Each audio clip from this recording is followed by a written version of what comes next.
PDI Perjuangan mengkritik keputusan Gibran mengundurkan diri sebagai wali kota Solo. Ketua DPP PDIP Dedi Sitorus menilai pengunduran diri Gibran sebagai wali kota Solo sangat terlambat. Menurut Dedi, seharusnya Gibran mundur pada saat dicalonkan sebagai wakil presiden, bukan di akhir masa jabatannya yang tinggal sekitar 2 bulan lagi.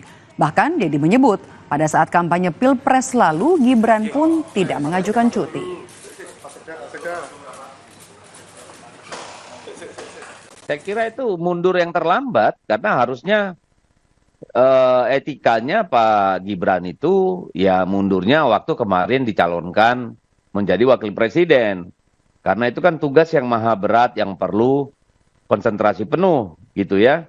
Tetapi kan kita lihat sendiri, jangankan mundur dari wali kota Solo, ngambil cuti juga Pak Gibran kan tidak gitu ya.